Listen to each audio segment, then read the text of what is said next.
Le DAF Fresh Morning, c'est 104.5 tonnes de bonne humeur. Tous les matins sur Urban FM. La meilleure radio de la capitale. La meilleure radio de la capitale.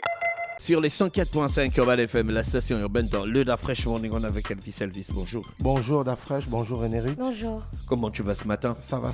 Alors, le sport nous amène où? Le sport nous amène sur le plan national. Déjà, il faut souligner que la Coupe du Monde est terminée. Donc là, les activités ont repris sur le plan national, bien que ce n'était pas vraiment arrêté. C'est juste du côté du football que c'était un peu arrêté, mais tout a bel et bien démarré. Donc là, on parle de taekwondo parce que là, on a eu la rencontre du président de la Fédération internationale de taekwondo, Dr Chou, aux côtés du président de la Fédération gabonaise de taekwondo, Maître Denis Mbumba. Donc aujourd'hui, le Gabon, la Fédération gabonaise de taekwondo a déposé un dossier où il fallait valider le PEN de taekwondo. Donc aujourd'hui, l'Union africaine de taekwondo a validé le PEN qu'a déposé, le dossier qu'a déposé la Fédération gabonaise de taekwondo. Donc là maintenant, on va maintenant avoir un grand open de taekwondo ici au Gabon, à Libreville, comme ça s'est passé du côté du Sénégal.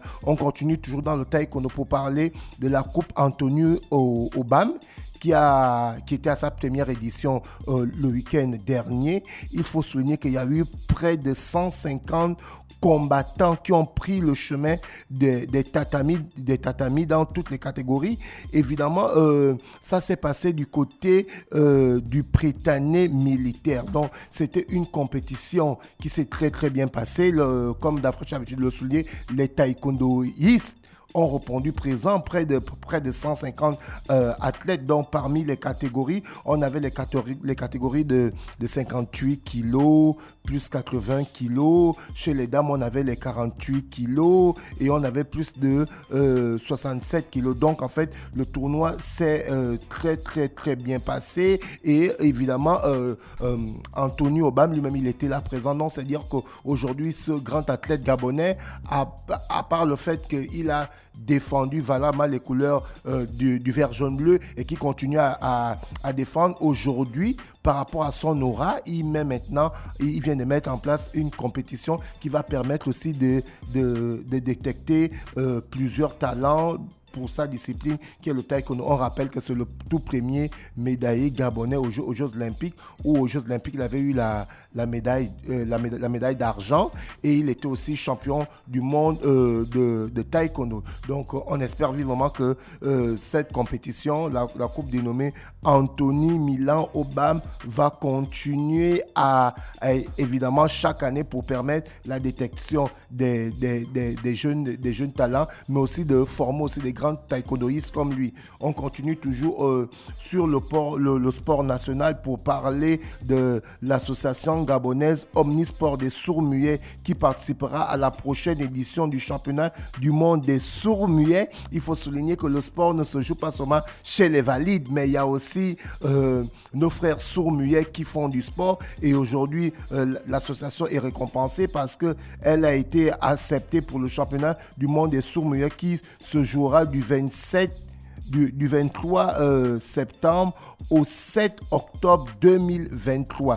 Donc les sourds-muets qui aujourd'hui vont participer à ce championnat du monde l'année prochaine, on espère vivement qu'ils seront accompagnés et que derrière, la préparation va bien se faire pour qu'ils n'aillent pas prendre la tasse, comme on a l'habitude de dire au quartier, mais pour qu'ils aillent voir comment ça se passe au niveau du haut niveau et pourquoi pas ramener des médailles. Et là, nous allons continuer toujours dans le sport national pour parler du championnat national d'athlétisme qui s'est passé le week-end dernier. Le marathon de Libreville s'est passé il y a pratiquement moins d'un mois, où la Fédération gabonaise d'athlétisme amenée par le président Tati avait accompagné cette grande course-là. Et aujourd'hui, cette fédération, après 2 ans de Covid, a pu organiser un championnat national. Et le championnat national qui s'est très bien passé, et c'est l'Est hier qui a écrasé ce championnat national d'athlétisme. Non, c'est-à-dire que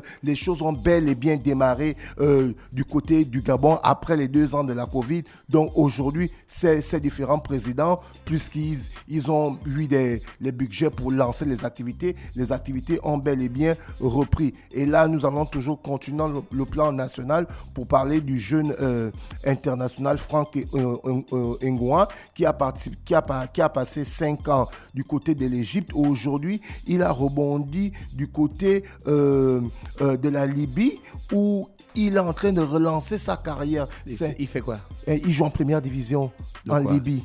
De football. Voilà. Donc aujourd'hui, il est en train de relancer sa carrière puisqu'il a passé 5 saisons du côté de l'Égypte au sein de la formation d'Elgas, première division, non l'international. Franck Ngouan, 29 ans, a déposé ses valises depuis août dernier en Libye à Dam Sport Club, actuellement 6e du championnat général dans la poule B. Donc c'est-à-dire que quand ça ne va pas, il faut savoir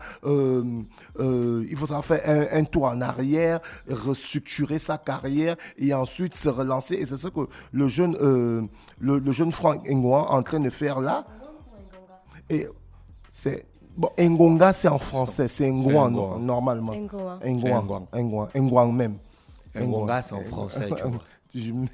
Donc il a déposé ses valises du côté de la première division en Libye. Donc on espère vivement qu'il va retrouver son niveau et pourquoi pas revenir au sein de la sélection nationale, parce qu'en mars prochain le Gabon va jouer la double confrontation face au Soudan et il va falloir aller arracher la qualification pour la CAN 2024 qui va se jouer du côté de la Côte d'Ivoire. On reste toujours dans le sport national pour parler de Guy Manganga Gora, qui a été aujourd'hui récompensé par C'est pas un nageur. Non, c'est l'athlétisme.